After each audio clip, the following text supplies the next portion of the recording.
We are back on the couch, gang, looking at triggers, looking at trauma triggers. Now, we will be talking about triggers overall, but let's first start with defining specifically what a trauma trigger is. What a trauma trigger is. So, a trauma trigger is a mental event or a thing that prompts an involuntary recall of a previous traumatic event or experience. A trauma trigger is, I'm going to repeat that. A trauma trigger is a mental event or thing that prompts an involuntary recall of a previous traumatic event or experience.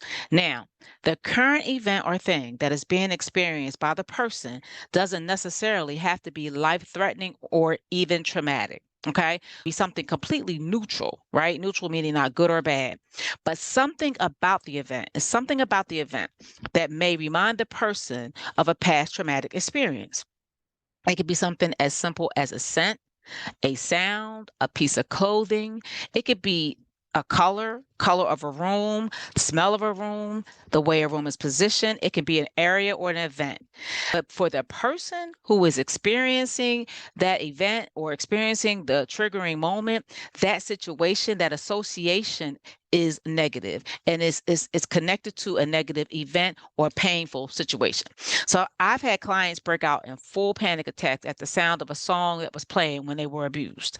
I've had clients break out and have shaking or trembling or serious anxiety at the smell of a scent that their perpetrator wore frequently when abusing them. And it can trigger a full-blown anxiety moment, episode, or panic attack, or any other type of trauma response. Again, these things are not necessarily negative, but the association is negative or painful or connected to the traumatic event. So triggers can include things such as pictures, sounds, music, scents, places, or even hearing of an event. Even hearing about an event could be a trigger and prompt an episode of some sort. Driving down the street in a particular neighborhood where trauma may have occurred can also be triggering. I've had clients, again, avoid going the quickest way to my office because they were abused in a section close to my office. Or when they are in the community and they come close to that area, they break out in sweats or have flashbacks as if the traumatic event was happening all over again. Like I said, and I will continue to repeat, the situation can be neutral. It's not necessarily bad or good, but for the client, it's associated with an upsetting traumatic event. I've had many PTSD survivors report listening to the evening news, and that could be triggering. Also, triggers are not just associated with a history of trauma. So they are common among other mental health disorders like depression, anxiety, schizophrenia. There are things that people report that may cause them to go into a depressive episode. I've had clients that I've treated with a history of psychotic disorders. Certain environmental things can cause psychotic break or psychotic symptoms. So I think we all can be touched with a triggering situation, or a triggering coworker or a triggering family member. I think all of us can relate to that, right? But I decided to do this episode because many trauma survivors continue to struggle with triggers. And when I tell you the last couple of months for Dr. Dawn were extremely triggering. It was rough up in the Philadelphia streets when I went home. Lost 3 family members in the month of December. Then the first week of January, there were deaths in my church. And then we lost a close family friend. And then we lost our aunt that was 101 years old just last week. And I have to be honest with you, very, very triggering time for me because while I am accustomed to losing family members, I am not a stranger to death at all. We have a big family, and when you have a big family, a lot of times there's a lot of death, and unfortunately, the death tends to come. It seems like it comes in waves where several people may die or in clusters. But the proximity of the deaths that just occurred, and then being back home around my family members that I don't spend a great deal of time with for specific reasons. So I was around certain family members that I don't consider us to have a close relationship or even a positive relationship. And so being around them during this time, during this very triggering time of the deaths, just constantly brought up some painful emotion.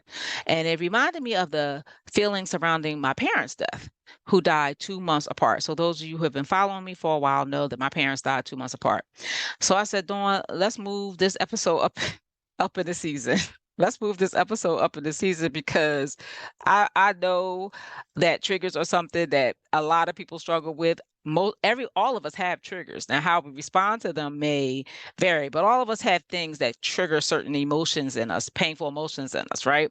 So I said, look, here we are. We're just going to go ahead and jump in because I have some personal experiences to share with you today. All right, so we define triggers. We define what triggers are. So how do we manage our emotional response to the trigger?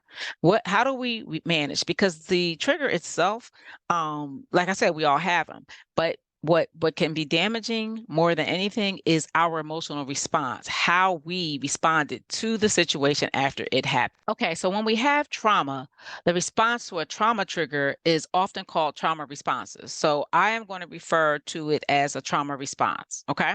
So what I often hear when someone is triggered in an undesirable way, when they find themselves responding to a trigger, what I often hear is the person will blame the other person who triggered them for their response. So I'll hear things such as, it was the other person's fault.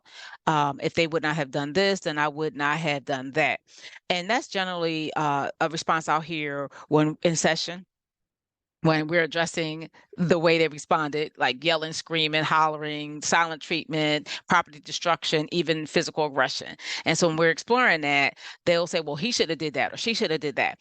And while there are some people in our lives, I'm sure there are some people in our lives that really get a kick out of pushing our buttons or triggering us. We all have family members that may not be healthy, may not be well, may not, have good mental health, right?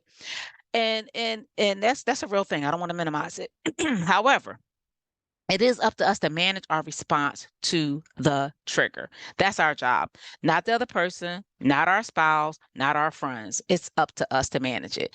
And now if we know that someone purposely triggers us and we have shared with them that their behavior is triggering and they continue to do it and actually kind of get a kick out of seeing you get all upset because they are fully aware that they're triggering us, then we might want to consider limiting our time with that person. Because if somebody can't respect boundaries or just respect our feelings in certain situations, then at that point, especially if it's intentional, at that point, we may want to limit our contact with that person or even consider discontinuing contact, because at the end of the day, we do want to be around healthy people. But outside of those types of situations, it really is up to us to manage our response to triggering situations and not someone else's. Okay. So let's talk about how that would look. So the first thing we want to do to manage our emotions when triggered is to identify, number one, what our triggers are. What are our triggers? Now, that is not an easy thing to do for most of us because in the moment it happens so quickly, our emotions are flared up and we react, right? And when I talk to clients or whenever I've been triggered, I often hear people saying that they don't know what happened. And it's hard to identify that. So how do we do that? We first have to be aware of the emotions that we are experiencing in response to a situation, person, or environment. So number one, we have to be aware of the emotions that we are experiencing. Now, this can be difficult. It can be very difficult because we may not always be consciously aware of the trigger that elicited the emotion. And sometimes we're not even aware of the emotion. So I hear this in younger children, but I also hear this in Black and brown women and Black and brown men, when they tend to say, I don't know what I was feeling, or I don't know how I feel, or um, they will express a feeling as a thought. So I hear this a lot from my sisters. I'll say, what are you feeling? Well, I feel like he should have done that. That's a thought. That's not a feeling. And so identification of feelings in Black and brown populations, and especially in our brothers, can be a challenge. And so sometimes we have to take a moment and really dig deep because consciously we may not be aware of the emotion. But it's not impossible. So let's talk a little bit more about that. So I'm gonna give you an example. So about 15 years ago, pickup truck hit me. I hit the car in front of me, and then somehow I went across the road, moving traffic. It's nothing but the grace of God that I did not, have more collision, and I hit a wall. I hit a wall. So I'm so thankful. I thank God that I was in a big car because it would have been ugly. It would have been ugly. And on that particular day, it was like around 10, 11 o'clock during the morning, but it was a dreary day. It was like light rain. It was cloudy. It was a gloomy day. Now, a week later, about a week later, a week and a half later, my husband and I, we were on our way to dinner at night. And it was at night, and it had just stopped raining, or it might have been drizzling, but it was dark, and he was driving a little fast. And I remember I started to breathe really like fast, and I became panicky, and I couldn't figure out why. In that moment, consciously, I could not understand, why am I starting to have all this anxiety, so I started, as the therapist in me, and this is what I engage in because I'm a therapist. The therapist in me started asking myself questions. I know, right? That's just how I get down. Why are you panicking? What is making you anxious? What's happening, Dawn? What's happening for you? Because in that moment, I wasn't conscious at all of what was triggering me. And it just didn't make any sense. We were laughing, joking, my husband and I drive to dinner all the time. We always complain about how the other one drives. So that's nothing new. I drive too fast, he drives too fast. When we drive too slow, you know how husbands and wives do, is always something, right? So I'm like, what about this circumstance is making me anxious? And I'm asking myself this as we're driving. And then in that moment, because I'm asking myself, it dawned on me, on the day of the accident that I talked to you about previously, the circumstances were similar. It was a similar situation. Though the accident that happened prior was during the day, it was gloomy and it was dreary. And it was the same type of weather that my husband and I was experiencing going to dinner, even though the time of day was different. And it was dark when my husband and I was driving, like it was at night. But that day it was kind of gloomy. When it's gloomy, it's like an overcast, so you don't have as much sunlight. So it's not dark, dark, but it's not your normal bright day, right? So in that moment, my body was telling me subconsciously, because my consciously I didn't know what was going on, but subconsciously my body is saying, this is similar to what happened. This is not safe. Be careful. We had an accident. Similar circumstances. It's giving me like a red flag. Ding, ding, ding, ding, ding, ding. Now, during that time, I became aware that driving in wet or dreary conditions or circumstances triggered anxiety for me because it reminded me of the accident. So during that time, and that lasted for a little bit for me. I had to work through that, driving in a car during wet conditions.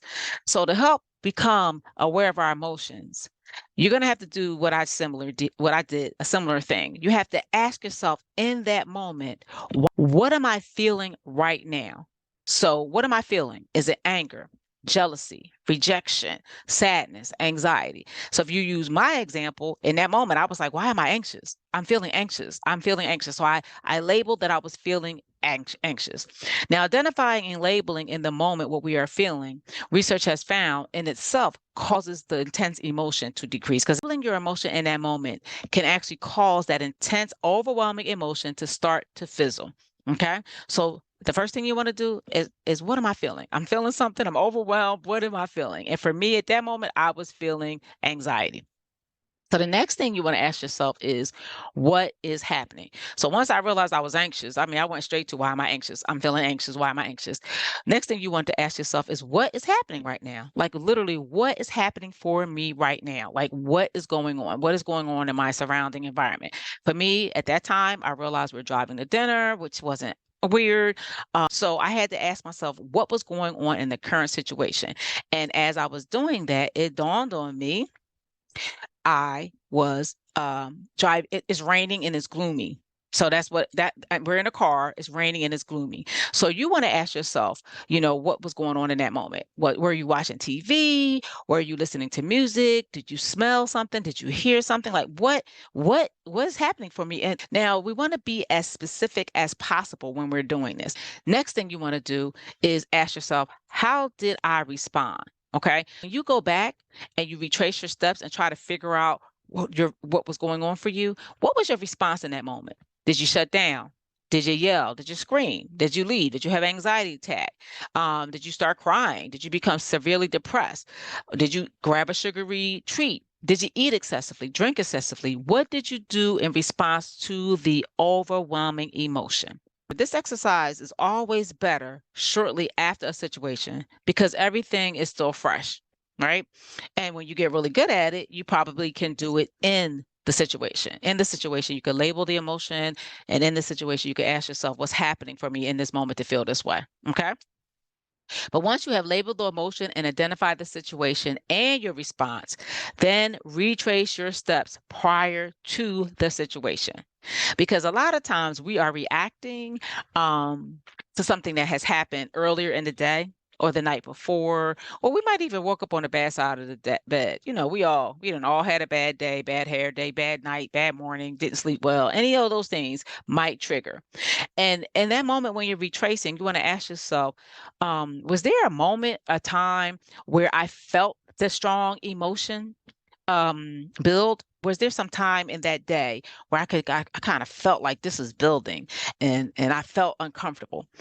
You may be able to recall that, or you may not be able to recall that. But if you can, that's really good information to monitor or to have. And then lastly, you want to ask yourself, what about the situation made me upset? What particularly about that situation made me upset? With trauma triggers, they are often rooted in past painful experiences, right? This tends to be the case with all triggers, but especially with trauma triggers. They're rooted in the past.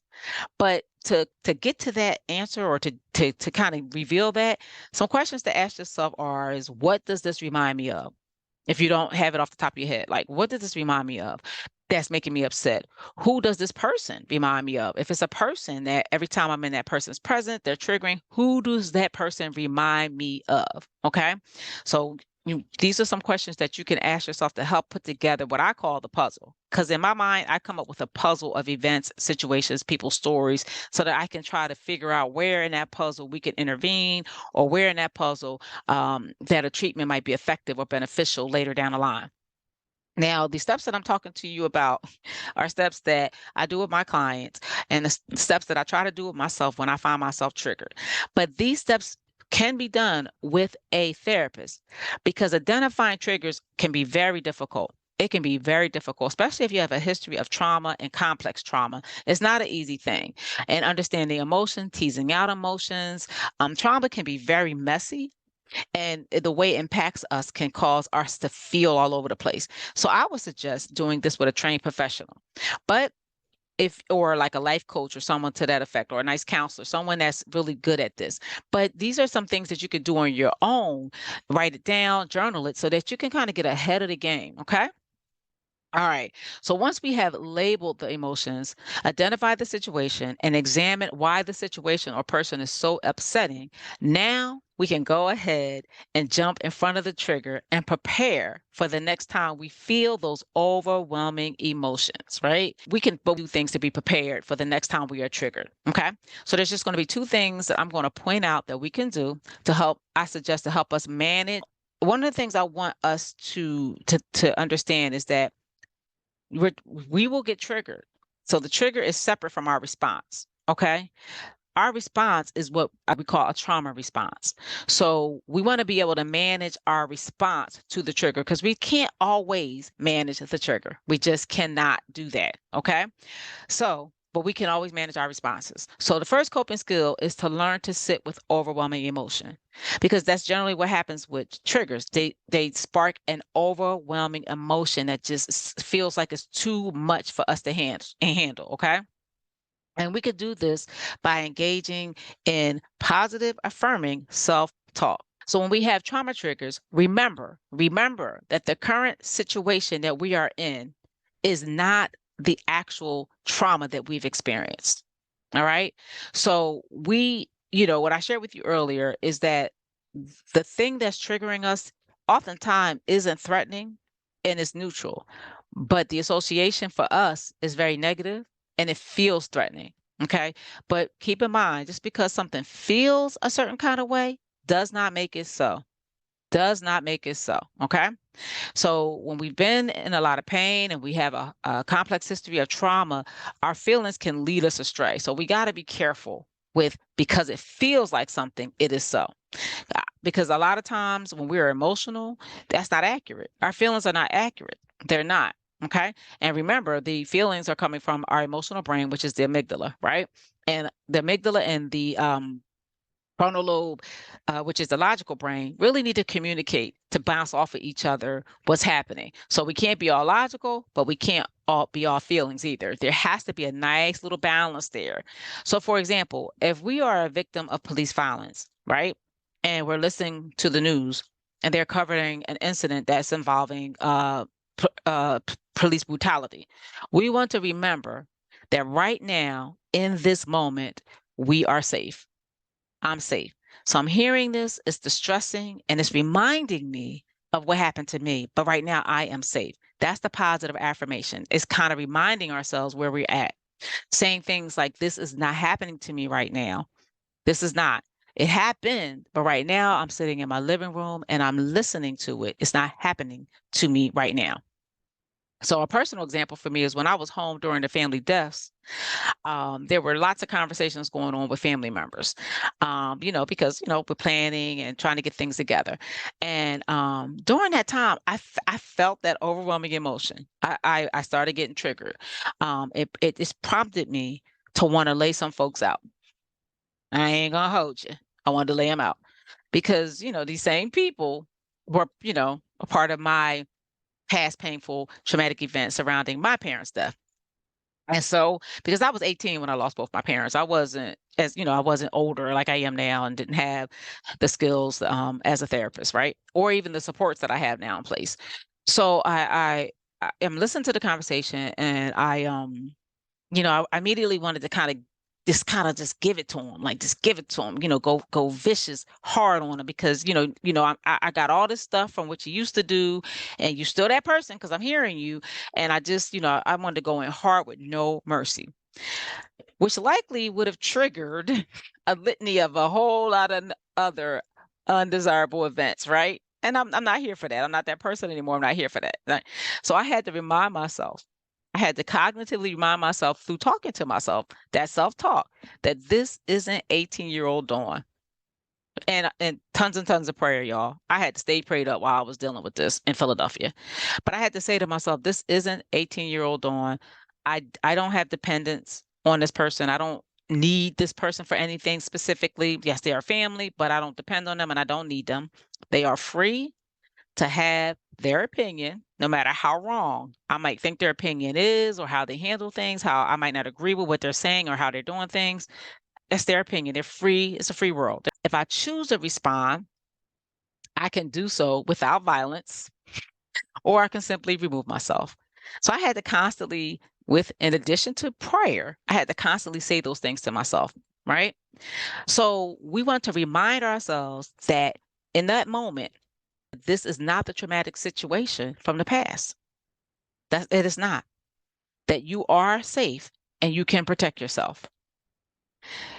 You have options and you can remove yourself from the situation. These are things, some examples of what we could say to ourselves. You may not be able to control the other person, but you can control yourself. You are no longer a defenseless child. I have skills, I have resources. I'm a survivor. These are just some examples of things that we can say to ourselves to help us not go to the space of that traumatic event that's associated with the trigger. Okay, so that's the first thing. The second thing you want to try is grounding techniques.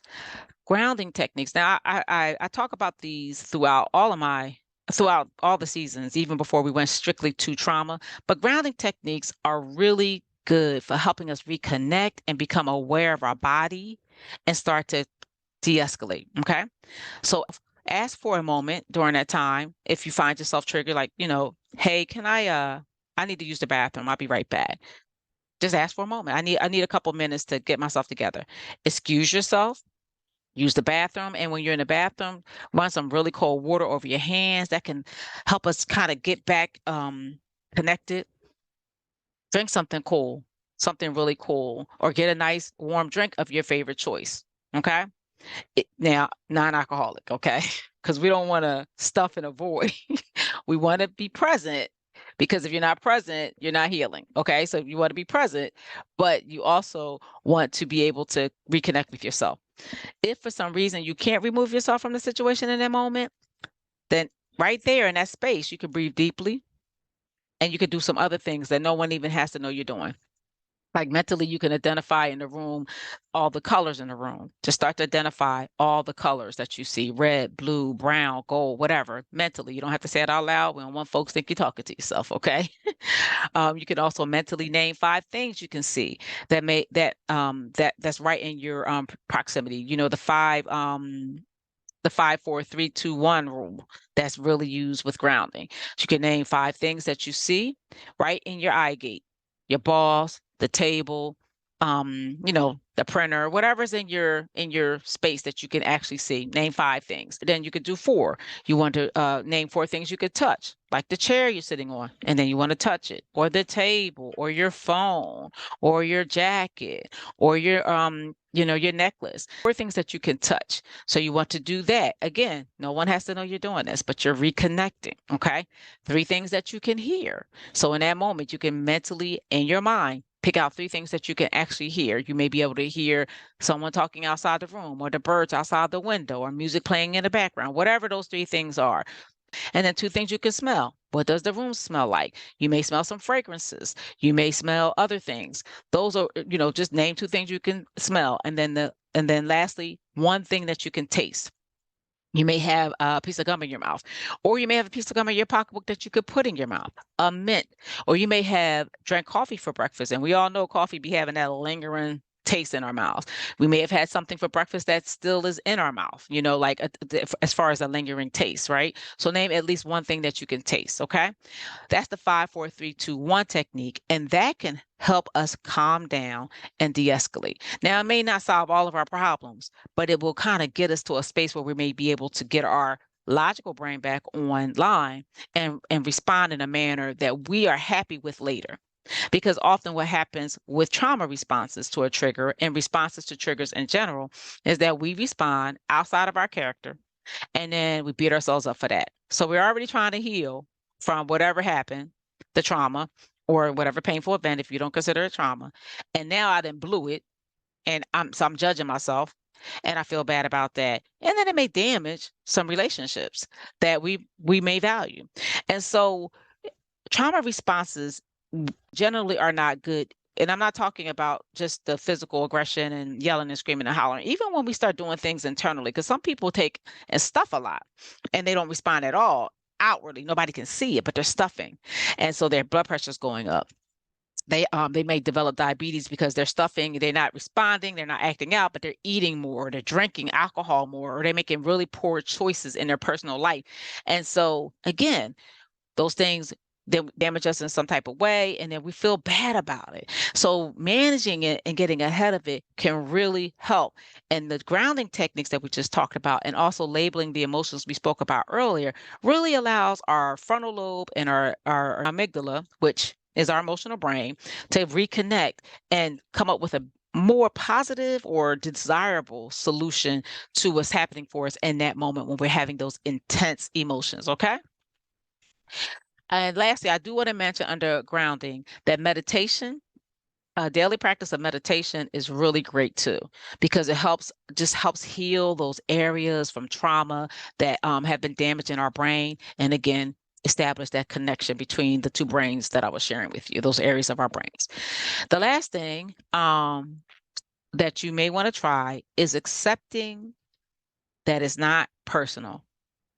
So a little bit of acceptance there. What do I mean by that?